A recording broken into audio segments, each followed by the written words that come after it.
Nahmadu nastaghfiruh wa na'udzu billahi min syururi anfusina wa min sayyiati a'malina may yahdihillahu fala mudhillalah wa may yudlil fala hadiyalah. Asyhadu an la ilaha illallah wahdahu la syarikalah wa asyhadu anna Muhammadan abduhu wa rasuluh. Puji syukur alhamdulillah kita panjatkan kehadirat Allah Subhanahu wa taala atas limpahan rahmat dan karunia-Nya kepada kita semua. Kita masih diberikan nikmat iman, nikmat Islam, dan nikmat sehat, sehingga kita dapat bertemu kembali di kajian parenting Rodotus Solihat yang diselenggarakan oleh Yayasan Al-Khalil bin Ahmad Al-Farhidi dan didukung oleh Duktul dan Dilri. Salawat dan salam selalu tercurahkan kepada junjungan kita, Nabi besar Muhammad Sallallahu Alaihi Wasallam, beserta keluarga dan para sahabatnya. Semoga di yaumil akhir nanti kita mendapatkan syafaatnya. Amin Allahumma amin. Seperti biasa, Ana Sumi Umu Abdirrahman selaku moderator pada kajian siang hari ini. Insya Allah di akhir sesi akan ada tanya jawab. Ummahat bisa menuliskan pertanyaan di kolom komentar atau bisa dengan raise hand bagi yang ingin bertanya langsung. Dan Ana ingatkan kembali agar menjaga mikrofonnya agar tetap tertutup selama dokter menyampaikan materi. Alhamdulillah sudah hadir Dr. Rizka Hafizahullah Ta'ala sebagai pemateri pada kajian siang hari ini yang akan menyampaikan tema tentang awas demam tifoid mengintai buah hati. Tafadholi Mas Kuro, Dok. Terima kasih banyak kepada Ummu Sumi. Bismillahirrahmanirrahim. Assalamualaikum warahmatullahi wabarakatuh. Apakah suara saya terdengar dengan jelas? Alhamdulillah terdengar, Dok. Oke, baik. Sebelumnya saya izin share screen. Sebelumnya mohon maaf ya nanti bunda-bunda sekalian jika ada suara-suara agak ramai karena saya posisi masih berada di klinik sementara menunggu jam pulang. Jadi masih ada proses berlangsung kegiatan di klinik.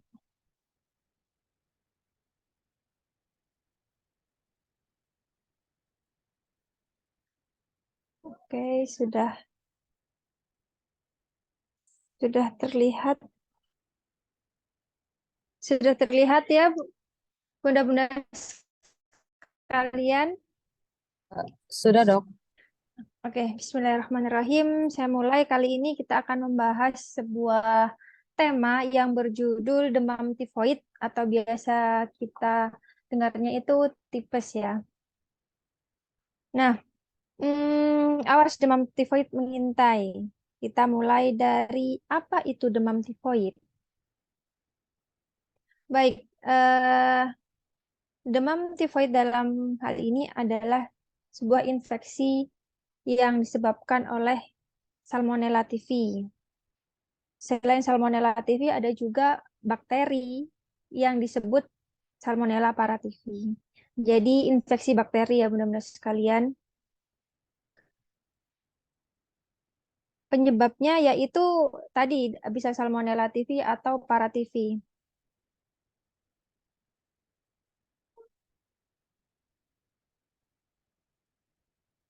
Kemudian untuk epidemiologinya ini maksudnya penyebarannya adalah untuk Indonesia sendiri karena termasuk negara berkembang dan tingkat kebersihannya yang kurang, maka sering terjadi pada negara-negara berkembang dengan higienitas yang kurang baik. Nah, untuk gejalanya kita langsung masuk ke gejala demam tifoid ini demam yang dia itu bad pattern-nya atau polanya dia itu naik turun. Terutama dia akan naik pada sore dan malam hari. Jadi pattern-nya atau polanya pada pagi hari biasanya pada siang hari cenderung turun demamnya, kemudian diikuti saat sore dan malam hari suhunya naik. Di mana suhu ini kita sepakati bersama kemarin kita mengetahui bahwanya suhu ini naik menggunakan alat yang disebut termometer, bukan dengan tangan meter ya Bunda. Jadi dipegang menggunakan tangan, oh demam nih, tidak. Jadi kita patokannya yaitu termometer. Makanya alangkah baiknya jika Bunda-Bunda sekalian memiliki anak yang masih kecil, balita atau anak-anak, sebaiknya memiliki termometer sendiri di rumah. Kemudian gejala lainnya yaitu sakit kepala, gangguan pencernaan. Dalam hal ini gangguan pencernaan bisa konstipasi ataupun sembelit, bisa diare, mual, muntah, dan nyeri perut. Nah, kemudian susah makan. Kalau pada bayi bisa rewel. Kemudian gejala lainnya ini bisa badan terasa pegal-pegal, seperti itu. Nah, untuk faktor risikonya atau faktor yang memperburuk atau memperberat karena persoalan kebersihan yang kurang baik. Ini biasanya yang menyumbangkan persentase terbesar karena cuci tangan ya, karena permasalahan cuci tangan yang tidak baik. Kemudian ada masalah hygiene atau kebersihan pada makanan dan minuman, sanitasi lingkungan yang kurang baik ataupun yang kurang bersih, adanya wabah demam tifoid di sekitar tempat tinggal sehari-hari, kemudian ada karier tifoid di sekitar pasien. Jadi sebenarnya ada seseorang yang terkena tifoid di suatu tempat tersebut, kemudian dengan penyebarannya itu, untuk penyebarannya nanti saya akan jelaskan, ada beberapa faktor. Biasanya jika ada orang yang terkena tifoid, dia akan menularkannya. Nah, bagaimana penularannya? Nanti saya akan lebih jelaskan lagi. Kemudian kondisi imunodefisiensi, maksudnya adalah kondisi seseorang yang imunnya rendah, rentan terhadap semua penyakit. Itu yang menyebabkan faktor resiko seseorang atau anak mudah terkena demam tifoid. Nah, untuk penularannya, berkesinambungan dengan penjelasan saya sebelumnya, bahwasanya penularannya bisa karena food, finger, fly, feces. Nah, apa yang dimaksud dengan makanan atau food, yaitu makanan yang tidak bersih. Jadi eh, karena higienitas dari makanan tersebut yang kurang, maka terdapat bakteri-bakteri yang ikut menyertai makanan tersebut. Finger tadi disebabkan juga karena cuci tangan yang tidak dilakukan atau cuci tangan yang tidak bersih, tidak menggunakan sabun seperti itu. Kemudian fly di sini maksudnya adalah lebih ke lalat ya bunda-bunda sekalian, karena lalat ini hinggap di tempat-tempat yang kotor, kemudian dia hinggap di makanan seperti itu, dan disitulah dimulainya penyebaran dari bakteri Salmonella typhi atau Paratyphi. Kemudian feses. Feses di sini maksudnya kotoran ya Bunda. Jadi bakteri tifoid ini dia itu keluar dari kotoran manusia yang mengalami tifoid. Dia terserang tifoid. Dia keluar dari situ kemudian dihinggapi oleh lalat. Lalatnya ini dari kaki-kakinya membawa bakteri tersebut dan hinggap di makanan dan tempat-tempat yang lain. Nah, di situ menjadi trigger untuk anak-anak yang apa ya, eh, suka pegang-pegang tempat-tempat yang kurang bersih, atau habis pegang apa tiba-tiba pegang makanan seperti itu. Ini ilustrasinya, di mana bisa juga dari air yang tercemar, kemudian cuci tangan yang kurang bersih, karena menjadi perantara ya, perantara dari bakteri tersebut hinggap dari kotoran, lalat, makanan yang tercemar. Nah, di sini ada lalatnya ya Bunda. Jadi kita juga perlu warning ketika ada lalat yang sudah hinggap di makanan kita, karena kita nggak tahu ini kakinya lalat habis dari mana. Dan sebenarnya bukan hanya tifoid saja ya yang bisa hinggap di kaki lalat, ini bisa dengan bakteri lainnya. Nah, untuk siklusnya di sini sedikit saya jelaskan bahwasanya kenapa sih ini bakteri masuk terus menyebabkan demam dan gejala lainnya. Pertama dari kuman. Nah, kumannya ini masuk melalui mulut. Kita biasa mengatakan fekal oral. Jadi dari kotoran ke mulut dan dari mulut terus lama-lama jadi kotoran. Jadi dia berputar seperti itu. Jadi tapi tidak langsung masuk, ada step-stepnya. Misalnya habis buang kotoran yang memang orang tersebut atau anak tersebut terjangkit demam tifoid tapi tidak mencuci tangannya dengan bersih, kemudian langsung makan atau langsung melakukan aktivitas yang lain. Akhirnya masuk ke mulut lagi dan begitu seterusnya. Nah, jadi bisa melalui makanan atau minuman yang tercemar oleh bakteri Salmonella typhi atau bakteri Salmonella paratyphi. Nah, kemudian eh, harusnya bakteri ataupun benda asing lainnya seperti parasit atau bakteri bakteri dan lain sebagainya harusnya mati ketika terkena asam di lambung kita. Tapi bakteri Salmonella ini ada yang masih hidup, ada yang mati juga. Nah, yang masih hidup ini akan masuk terus ke saluran cerna. Karena bakteri ini masuk ke saluran cerna akan mengakibatkan radang pada saluran cerna. Akhirnya merangsang pelepasan zat pirogen oleh leukosit. Ini maksudnya merangsang racun. Jadi si bakteri ini melepaskan racun. Kemudian dari perjalanannya dari saluran pencernaan, kemudian pergi ke saluran saluran limfa yang akhirnya ke darah. Nah, dari darah ini bakterinya ada di saluran darah. Akhirnya dia sampai ke hipotalamus atau ke otak. Dari otak baru merespon, wah ini ada bakteri masuk ini, barulah terjadi respon demam. Demamnya sesuai pattern yang tadi karena beberapa penyakit itu punya patternnya sendiri. Ada yang setiap saat, ada yang eh, naik saat sore atau malam hari seperti itu. Nah, kemudian setelah kita tahu nih bagaimana polanya, gejala yang lain juga mengikuti. Pemeriksaan lab ini apakah dibutuhkan? Ya, ini tergantung ya Bunda ya, karena kita pasien datang ke kita masih 1-2 hari pasti kita memberikan antipiretik terlebih dahulu ataupun obat penurun panas karena masih belum nampak jelas ya gejala-gejalanya. Gejala-gejalanya ini biasanya akan tampak atau kita ini kayaknya tifoid nih baru 1 minggu ke atas, 1 minggu lebih atau 5 hari lebih. Biasanya tapi ini tergantung beberapa dokter dan fasilitas dari sebuah fasilitas pelayanan kesehatan tersebut.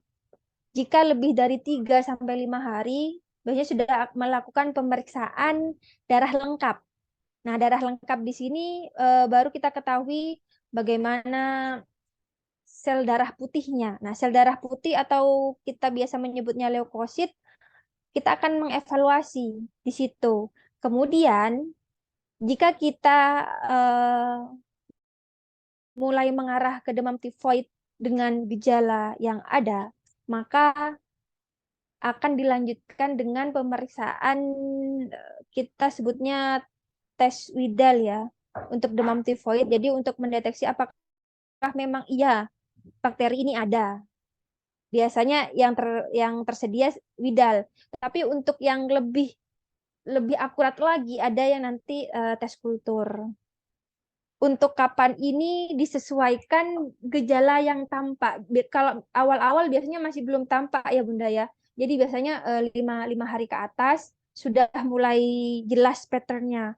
Kok demamnya sering sering malam ya begitu. Terus dan gejala-gejala yang saya sebutkan tadi dengan faktor resiko yang ada juga. Untuk penata laksanaannya ada terapi suportif. Maksudnya terapi yang membantu untuk menunjang kesembuhannya selain obat-obatan ya. Suportif dalam hal ini yaitu istirahat. Istirahat tirah baring dengan mengatur tahapan mobilisasi ini Maksudnya istirahat, bed rest ya bunda-bunda sekalian. Jadi kalau misalnya eh, buah hati kita dalam keadaan demam, sebenarnya bukan demam tifoid saja, apapun itu kita sarankan untuk bed rest, untuk recovery ya. Kemudian jaga asupan cairan. Karena terkadang akan rancu atau akan apa ya, membingungkan ketika anak tersebut kurang cairan. Karena seorang anak kurang cairan juga bisa demam. Nah, jadi eh, kita harus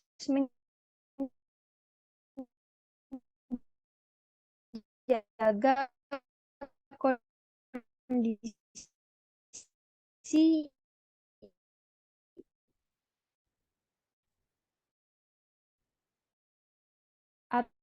ataupun asupan Suara putus. cairan. Diet bergizi seimbang ini lebih ke diet konsistensi lunak. Makanan yang konsistensinya lunak seperti bubur, cukup rendah. Halo?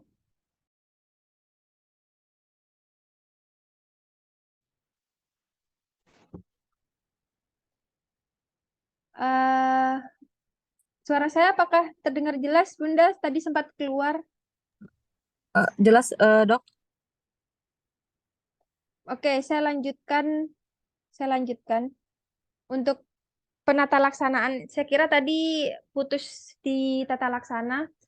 Saya ulangi bahwasanya ada terapi suportif atau terapi yang membantu, yaitu pertama istirahat, bed rest, kemudian cukupi asupan cairan, minum yang cukup, kemudian diet bergizi seimbang. Ini maksudnya lebih ke diet dengan makanan konsistensi yang lunak, yaitu bubur.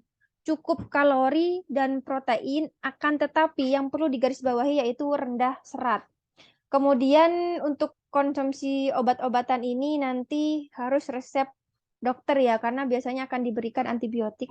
Kalau untuk penurun panas kita bisa membeli secara bebas, akan tetapi penggunaan antibiotik yang tepat dan dengan dosis yang tepat harus konsultasi terlebih dahulu. Kemudian setelah nanti dilakukan pengobatan dan terapi suportif lainnya, maka dilakukan kontrol kondisi. Kemudian terapi simptomatik ini maksudnya apakah ada gejala yang lain, di situ baru kita pertimbangkan untuk pengobatan lainnya. Nah, kapan sih harus ke dokter? Kadang kan baru demam 1-2 hari, terkadang bisa diatasi dengan penurun demam di rumah atau tindakan lainnya. Jadi kapan nih harus ke dokter? Pertama, jika sudah mulai anak tersebut lemas, kemudian kehilangan banyak cairan dari mungkin muntah atau diare yang membuat anak tersebut lemas dan kondisi cairannya tidak bisa dikendalikan. Itu harus segera ke dokter atau fasilitas pelayanan kesehatan terdekat. Kemudian ketika anak tidak mau makan, ini sudah warning karena makanan ini yang membantu imunitas anak untuk melawan bakteri atau kondisi yang sedang dialami.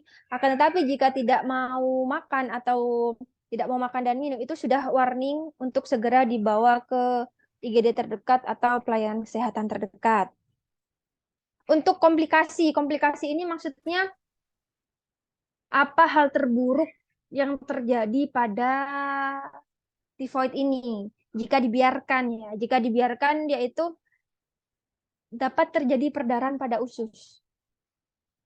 Untuk perjalanannya tadi sempat saya singgung bahwasanya tifoid ini yang radang adalah saluran cernanya, ususnya radang.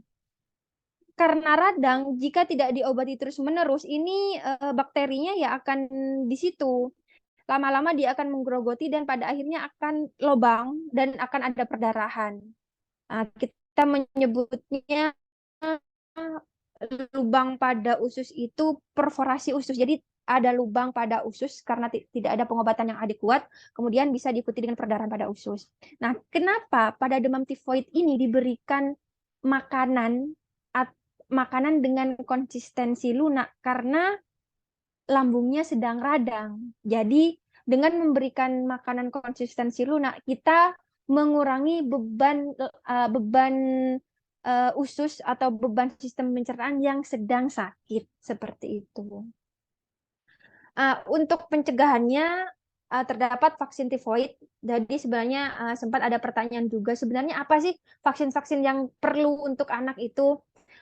Yang paling penting adalah sesuai program dari pemerintah, bunda-bunda sekalian, karena program tersebut diwajibkan oleh pemerintah, ada latar belakangnya, karena tingkat kejadiannya yang tinggi.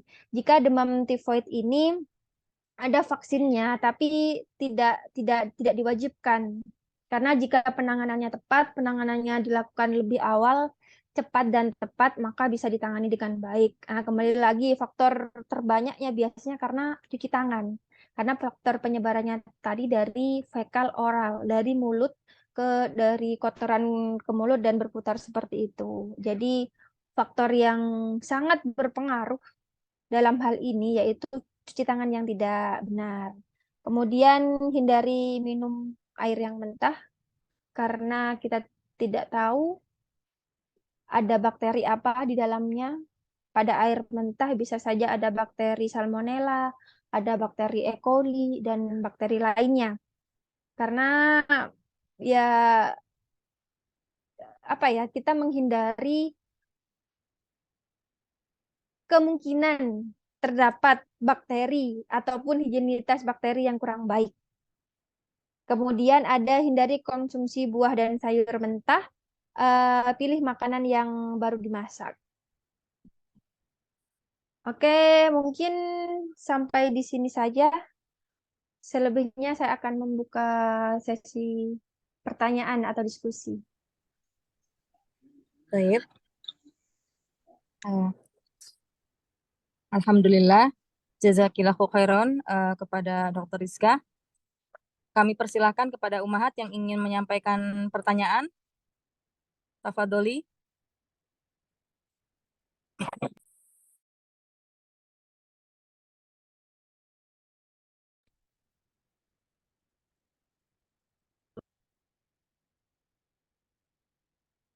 Silakan Umahat. Ada yang ingin bertanya? Bisa langsung.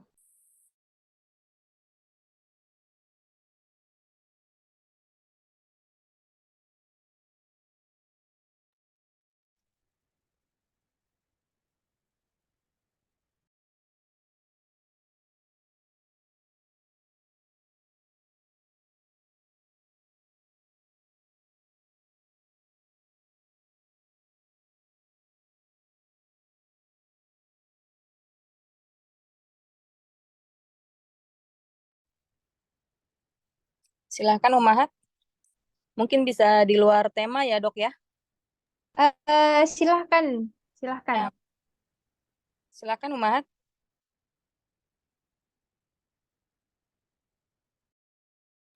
Mungkin kita tunggu beberapa menit saja ya, ya, kalau memang Nah, tidak ada mungkin bisa di sesi selanjutnya begitu. nah, baik. Dok, kalau enggak saya yang tanya deh, Dok.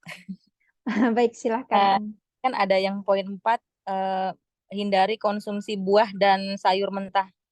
Nah, itu tuh kalau ketika kita sedang demam tifoid itu ya, Dok ya, untuk menghindari buah dan sayur mentah itu, Dok.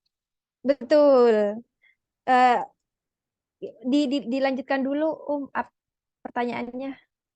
Nah, itu saja sih kan karena biasanya kalau buah dan sayur itu malah bagus gitu ya, Dok ya, gitu loh untuk Oh, orang baik. kita. Nah, ini kan malah dihindari gitu loh, Dok. Ya, oke.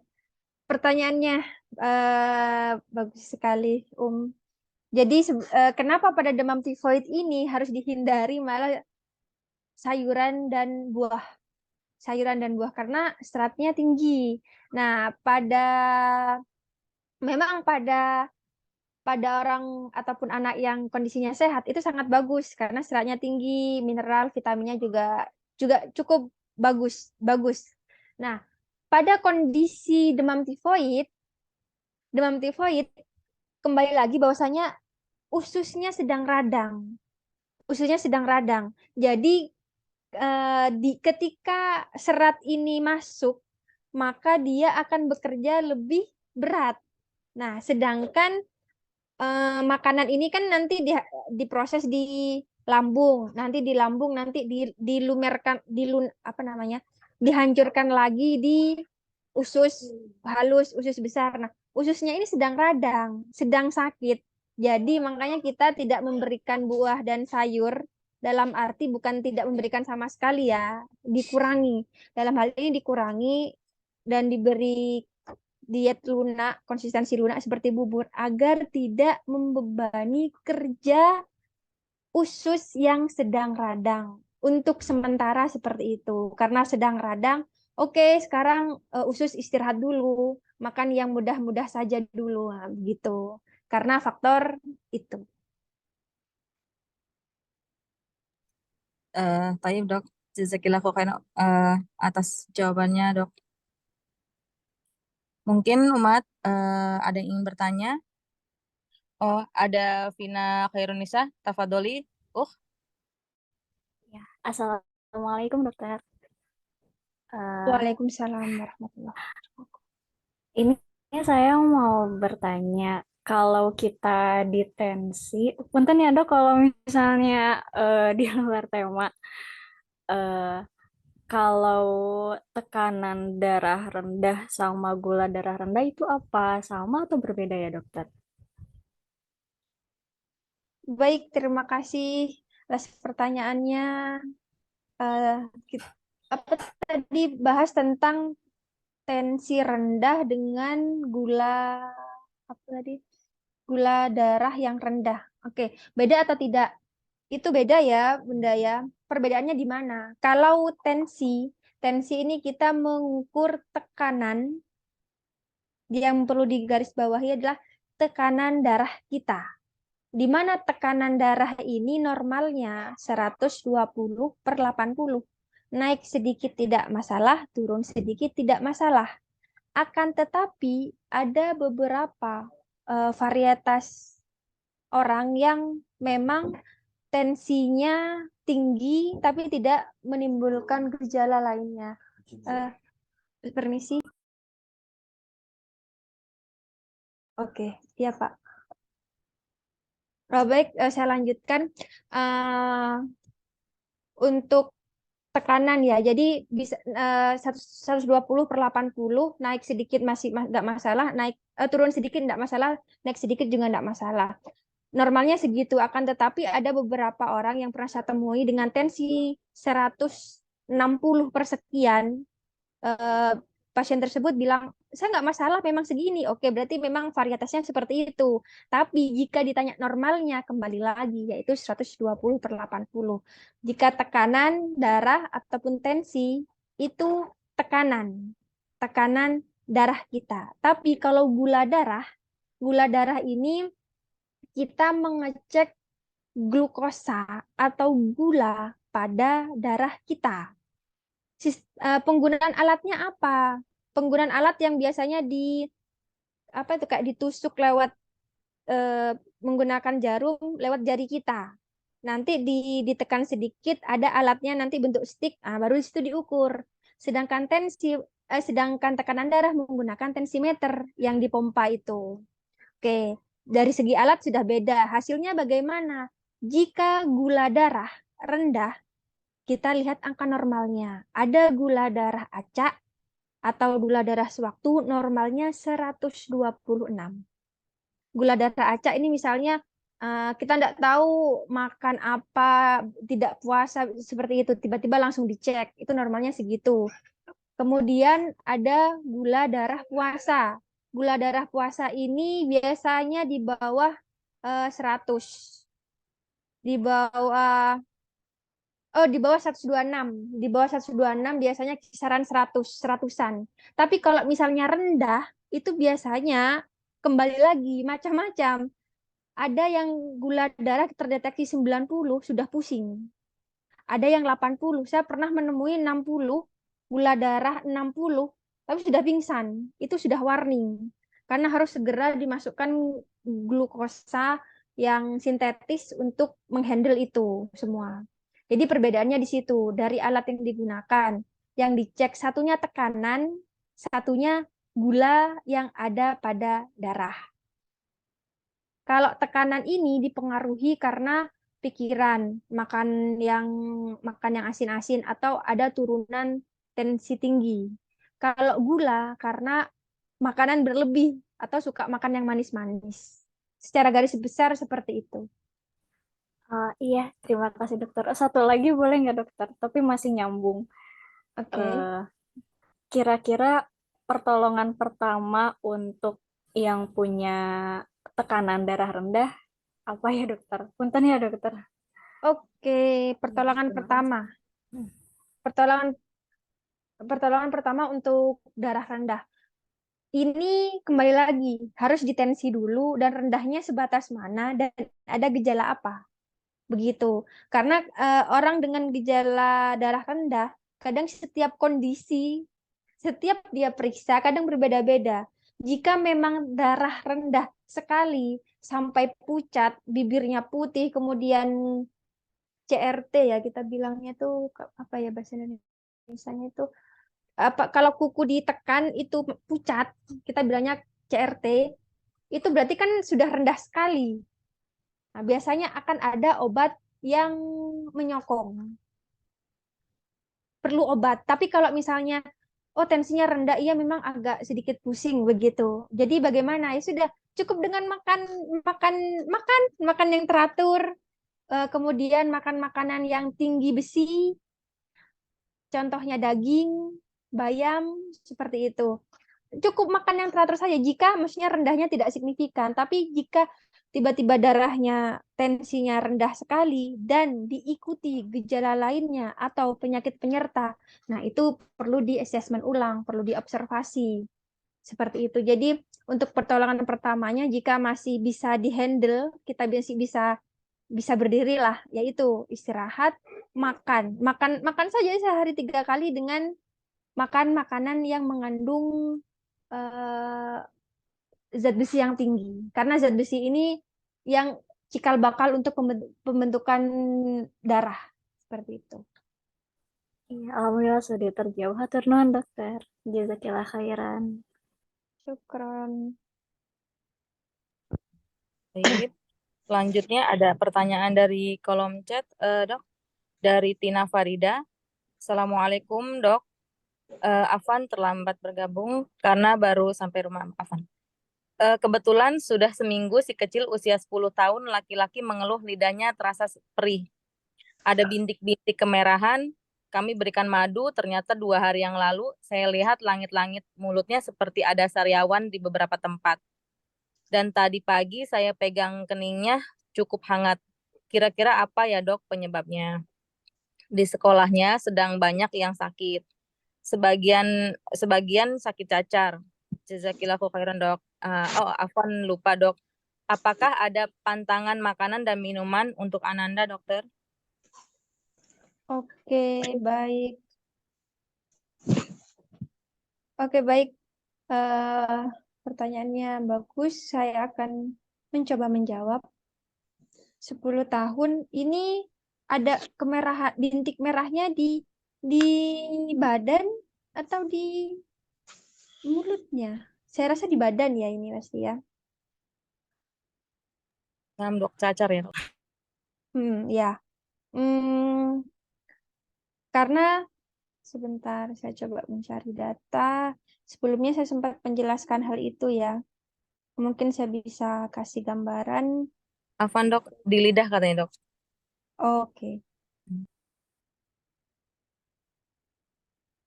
Hmm, hmm, hmm, hmm, hmm.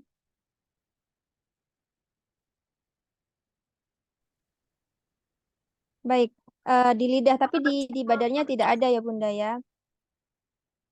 Eh, jadi untuk cacar, cacar ini sebenarnya ada ciri khasnya sendiri ya Bunda-Bunda sekalian, di mana cacar ini memang diikuti demam, demam dan ada ada ada bintik merah di badannya.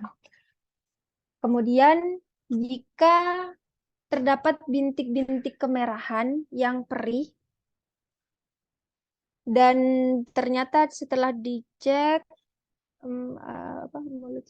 terdapat sariawan di beberapa tempat. Ini masih sangat luas karena butuh pemeriksaan lebih lanjut. Demamnya sudah berapa hari ini ya Bunda ya? Mungkin bisa open mic ya, Bunda. Mufti Tina Farida. Baru tadi pagi demamnya, Dok. Oke, baru tadi pagi. Kalau untuk baru tadi pagi, kita memberikan upaya simptomatis atau suportif ya. Jadi diberikan penurun demam. Nah, nanti untuk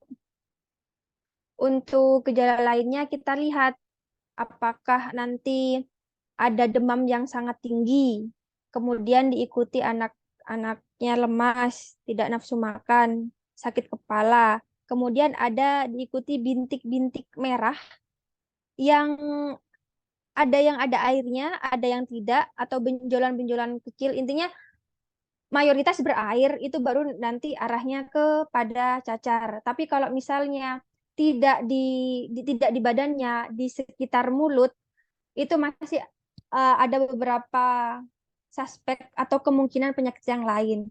Karena kalau apa namanya sariawannya ini banyak, ada ada ada yang disebut dengan cacar apa itu namanya flu Singapura ya kalau tidak salah, yang memang tanda-tandanya seperti itu. Nah, gimana caranya kita tahu lebih pasti ya dengan dilakukan pemeriksaan penunjang.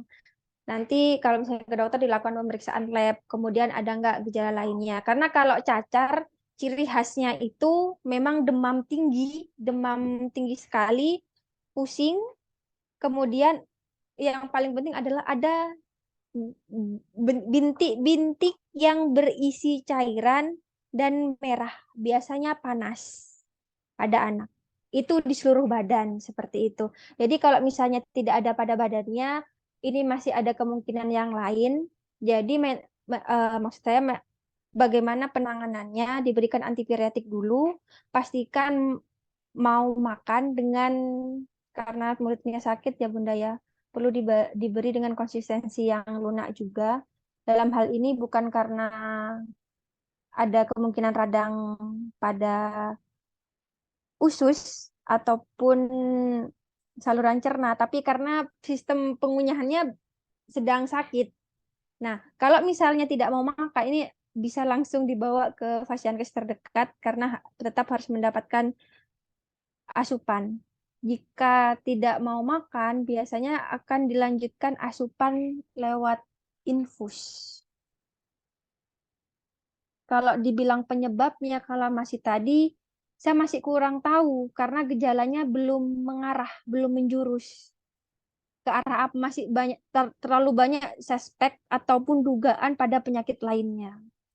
Apakah dengan adanya sariawan tersebut jadi malas minum, jadi memperparah kondisi demam seperti itu.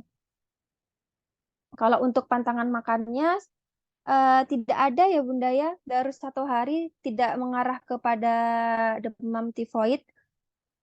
Belum saya rasa, karena demam tifoid ini terlihat saat biasanya 5 hari ke atas. Jadi sementara ini apa yang paling penting mau makan, mau minum itu.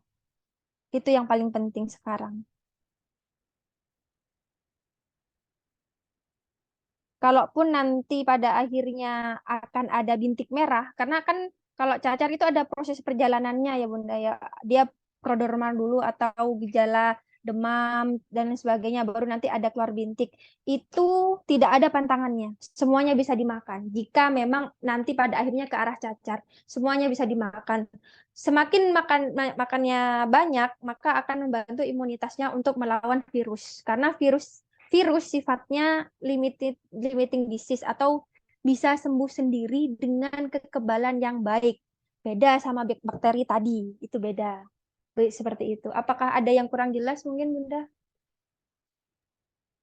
Alhamdulillah cukup dokter, jazakallah khair. Baik, Afwan Bunda. Saya dok, mau tanya. Baik, monggo Eh, Bunda. Assalamualaikum warahmatullahi wabarakatuh. Awan Bapak Waalaikumsalam. tadi terlambat. Eh, yang pertama, secara sekilas aja nanti, apa itu demam tifoid, terus ciri-cirinya bagaimana?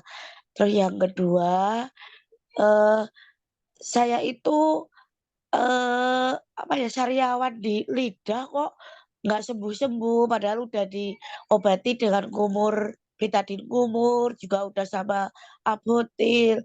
Tapi kok setiap itu muncul lagi kayak gitu, sembuh ada muncul lagi kayak gitu.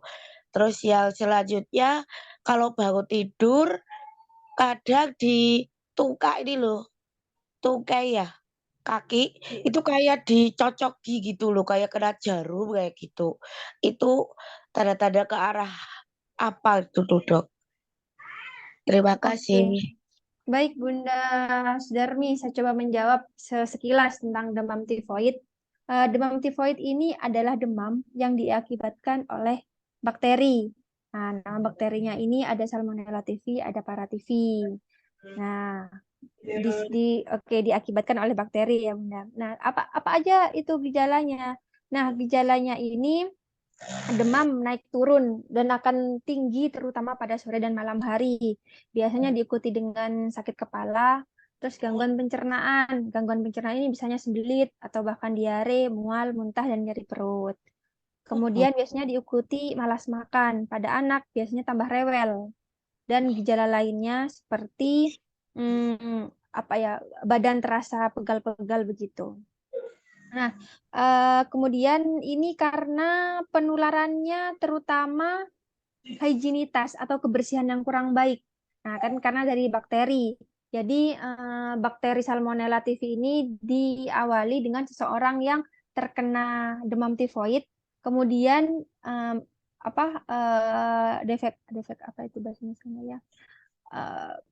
Membuang kotoran. Nah, di dalam kotorannya ini terdapat bakteri Salmonella. Biasanya dihinggapi oleh lalat, kemudian nanti lalatnya hinggap di makanan, atau nanti hinggap di tempat-tempat tertentu yang terjamah oleh manusia yang ketika makan ataupun memasukkan tangannya pada mulut tidak cuci tangan dengan baik. Ininya tidak higienis. Seperti itu. Kemudian untuk apa ya, tata laksananya itu suportif ya. Istirahat yang cukup, makan makanan yang cukup dan cairan. Makanannya ini yang perlu digarisbawahi adalah konsistensinya lunak, cukup kalori dan protein, rendah serat. Kenapa rendah serat? Karena pencernaannya atau radang pada usus sedang sakit nih, ususnya sedang sakit. Jadi kalau makan serat terlalu banyak, dia kan ngunyah ususnya ini mencernanya atau mengunyahnya atau melumat makanan itu terlalu berat. Jadi berikan biasanya bubur agar usus yang sedang sakit ini memprosesnya lebih ringan seperti itu. Untuk obat-obatannya, kalau untuk penurun demam bisa dibeli sendiri, tapi kalau untuk penggunaan antibiotik baiknya ke fasiankes terdekat atau ke dokter agar tepat obat dan dosisnya. Seperti itu secara singkat demam tifoid. Nah, kemudian pertanyaan yang kedua, apa itu tadi, tentang sariawan ya.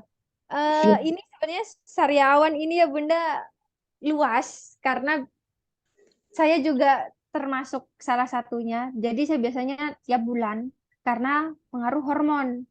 Ada hormon yang bermasalah. Jadi kalau misalnya mau menstruasi itu sudah mulai timbul. Jadi setiap bulan seperti itu, atau kadang ada stresor yang memang tidak susah dijelaskan kenapa bisa sariawan. Ada juga karena ada masalah pada struktur gigi. Oh, Nah, kalau ini saya tidak tahu karena perlu pemeriksaan lebih lanjut. Jadi apa ya? Saya pernah konsul ke dokter gigi, posisi gigi itu tidak rapi begitu. Jadi itu salah satu penyebab kenapa sariawan terus. Baru diobati, baru sembuh, ada lagi, baru sembuh, ada lagi, begitu. Selain mungkin ada makanan-makanan yang agak apa ya? Agak ya katakanlah agak keras dengan mukosa mulutnya kita yang tipis. Nah, caranya bagaimana? Selain obat-obatan yang disebutkan tadi tetap dikonsumsi, minum air putih yang banyak dan ditambah dengan vitamin C, seperti itu. Kalau misalnya sudah mengarah ke struktur gigi, di situ memang perlu pemeriksaan lebih lanjut, Bunda. Kalau hormonal ya, ya sudah. Kalau memang hormonal ya itu memang ketentuannya begitu, agak berbeda. Karena saya pun ada masalah hormonal, jadi setiap bulan lebih sering sariawan. Nah, itu pertanyaan. Kemudian yang ketiga, bangun tidur. Ini maksudnya tungkai itu bagian sendi ya, Bunda ya? Bawah, Bawah, telapak belakang itu loh. Tungkai. telapak. Oke, nah kalau bangun tidur nyeri, sakit. Kayak dicucuk jarum gitu, Dok. Nah, itu coba Bunda cek asam urat dan kolesterolnya dulu. Oh. Baru saya bisa memberikan edukasi. Jadi perlu dicek. Terus makanannya bagaimana? Suka kacang-kacangan tidak? Suka makan santan tidak? Terus seafood seperti itu. Dievaluasi, melinjo dan lain sebagainya. Jadi saya masih belum bisa komen banyak. Baiknya dilakukan pemeriksaan entah itu kolesterol atau asam urat. Seperti itu. Jaya Kilaus. Sami-sami, Afan, Bunda. Baik, Ana bacakan pertanyaan selanjutnya, Dok. Dari Umu Anas. Anak saya yang paling kecil sukanya main tanah aja tiap hari. Terus juga suka ngemut mainan atau apa aja yang dipegang. Udah dikasih tahu tiap hari, tapi masih aja tetap. Biasanya sering batuk sih. Kurang tahu juga apakah karena tadi itu atau memang karena alergi. Karena riwayat kedua abangnya ada alergi. Terus gimana ya, Dok? Biar dia nggak gampang sakit. Oke, baik. Usia berapa ya ini, Bunda? Usianya anaknya? 2 2 tahun. tahun. Oke. Oke, memang pada usia 2 tahun ini adalah masanya anak-anak itu penasaran apapun yang ada di tangannya akan dimasukkan ke mulut, apapun melihat barang baru akan dilihat kemudian dimasukkan ke mulut, itu memang ada masanya. Kalau mau dikasih tahu ya memang sedang rasa penasarannya sedang tinggi-tingginya. Jadi bagaimana? Biasanya dialihkan.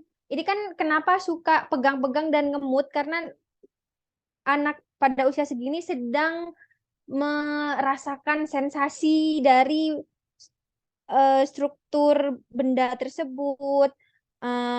Apakah ada apa tuh namanya? Ininya strukturnya. Apakah dia keras? Apakah dia strukturnya lembek? Bagaimana? Itu memang usianya penasaran seperti itu. Nah, sebenarnya kalau dikasih tahu ya susah. Hanya dialihkan dengan ada permainan yang apa itu homemade apa ya? Yang bisa dibuat oleh ibu di rumah dengan bahan makanan. Jadi bisa dikatakan lebih higienis. Kalaupun apa itu namanya suka memasukkan barang-barangnya ke mulut, selain menggunakan benda yang biasanya dibuat dari makanan, jadi dari makanan itu bisa dibuat konsistensinya bermacam-macam. Nah, di situ untuk pembuatan itu bisa dilihat di YouTube ya Bunda. Jadi kita harus memang memberikan sensasi atau apa itu namanya ya peraba terhadap perkembangan sinyal yang bermasalah. Memang pada usia segini kita bukan respon. Sensasi dari jenis barang yang berbeda-beda. Ada yang dipegang licin, ada yang dipegang keras, ada yang dipegang seperti ini dan sebagainya. Jadi gimana caranya Bunda? Gimana caranya? Sebentar, ada gangguan. Sebentar ya Bunda, ada gangguan.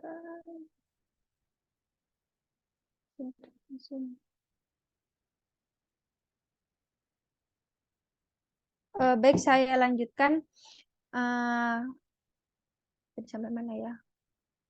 Ya, intinya untuk mengatasi rasa penasarannya itu dialihkan dengan pembuatan mainan yang terbuat dari makanan. Jadi saya pernah lihat juga bagaimana membuat makanan yang konsistensinya seperti ini dari jelly, yang konsistensinya seperti ini dari sayur dan lain sebagainya. Nah, kemudian kalau misalnya ada alergi atau tidak, ini saya masih belum tahu Bunda, karena kita tahu alergi pasti atau tidak. Ada beberapa percobaan.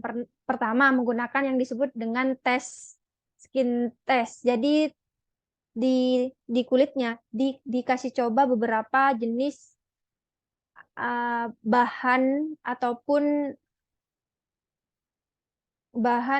apa itu ya namanya, inti dari sebuah makanan, bukan inti ya, intinya ada makanan yang dibuat sedemikian rupa yang akan dites pada kulit seseorang ataupun seorang anak. Itu kita baru tahu ini alergi apa. Jadi metodenya itu akan ada titik-titik pada daerah kulit yang akan dites. Atau yang kedua, gimana kita tahu seorang anak itu alergi atau tidak? Itu melakukan percobaan. Nah, ini agak lama ya Bunda. Jadi percobaannya itu misalnya alergi apa ya? Kita coba alergi yang paling sering itu telur. Nanti kita amati. Misalnya pertama kita mencari alergi telur. Pertama kita coba anak untuk makan telur. Nah, kemudian kita amati beberapa hari. Setelah itu stop telur. Kita coba kita amati. Kalau memang ada reaksi, oh berarti memang alergi telur. Nanti dicoba satu kali lagi, ada reaksi lagi, oke fix ini alergi telur. Atau nanti kita coba lagi alergi apa, memang agak lama. Yang lebih cepat adalah menggunakan skin test. Jadi ada beberapa, alhamdulillah, ada beberapa zat-zat makanan yang akan dicoba langsung di kulit anak tersebut. Jika ada riwayat alergi, biasanya dari salah satu orang tuanya ini ada riwayat alergi, akan turun, bisa juga turun kepada anaknya sebagai genetik atau bisa juga tidak. Seperti itu. Jadi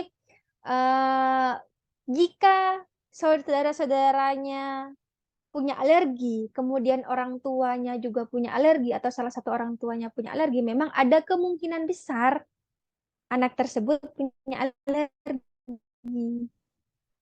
Seperti itu. Karena diturunkan genetik. Gampang sakit. Ya, kalau memang ada riwayat alergi, kita cari dulu. Apa ini alerginya? Harus dicari dengan cara yang saya sebutkan tadi, mau skin test atau tes alergi, atau dengan cara ya cari satu-satu seperti itu, tapi agak lama. Kayak seolah percobaan begitu. Itu kemudian apa itu namanya, mainannya yang dimodifikasi. Jadi ada beberapa mainan yang memang mungkin kotor dengan diawasi, atau memang ada permainan-permainan yang dibuat dari makanan atau yang steril. Kemudian pembersihan pembersihan mainan secara berkala. Nah, kemudian kalau misalnya mau makan, pastikan cuci tangan menggunakan sabun. Dan kalau misalnya main di luar, benar-benar harus kita awasi seperti itu. Kalau misalnya sering batuk, Kalau misalnya sering batuk dan yang lain ini ya sebenarnya kita harus evaluasi lagi ya Bunda ya. Memang alergi atau tidak, kembali seperti itu lagi. Kemudian referensi obat atau vitamin. Untuk referensi obat atau vitamin, sebenarnya semua vitamin bisa dicoba. Yang biasa sering saya kasih itu apa itu? Apialis. Tapi itu tergantung lagi ya Bunda ya. Bisa menggunakan apialis atau vitamin lainnya. Karena vitamin ini kan sifatnya suportif, dia membantu. Kalau sudah mendapatkan gizi dari makanan yang seimbang, itu sebenarnya sudah cukup, tidak perlu vitamin. Akan tetapi kalau misalnya makanannya itu pilih-pilih, susah mau makan sayur ataupun buah, baru nanti disupport dengan vitamin.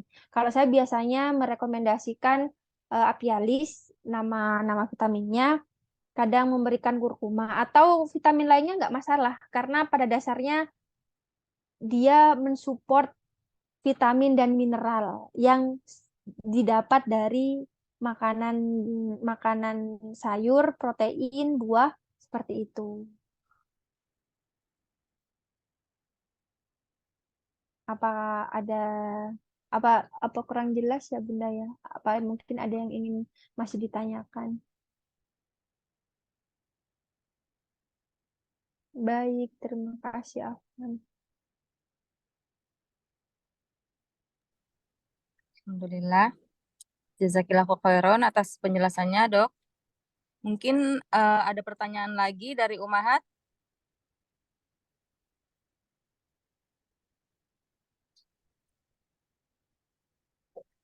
Silahkan Umahat.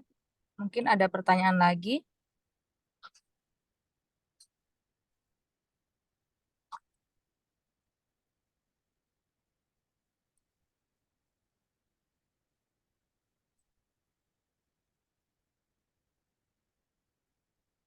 Jika sudah tidak ada pertanyaan lagi, mungkin ditutup ya, Dok. Silahkan, Hmm. kita tutup saja. Baik. Alhamdulillah, usai sudah kajian siang hari ini. Semoga kita dapat mengambil ilmu dan menerapkannya dalam kehidupan kita sehari-hari. Nantikan kajian lainnya dengan pemateri yang berbeda dan materi tematik lainnya. Mari kita tutup dengan membaca doa kafaratul majelis. Subhanakallahumma wa bihamdika. Asyhadu an la ilaha illa anta astaghfiruka wa atubu ilaik. Jazakumullahu khairan atas perhatiannya. Kesempurnaan hanya milik Allah Subhanahu wa taala dan kesalahan mutlak pada diri anak pribadi dan dari syaitan. Mohon maaf atas segala kekurangan. Assalamualaikum warahmatullahi wabarakatuh. Waalaikumsalam Waalaikumsalam warahmatullahi warahmatullahi wabarakatuh. wabarakatuh.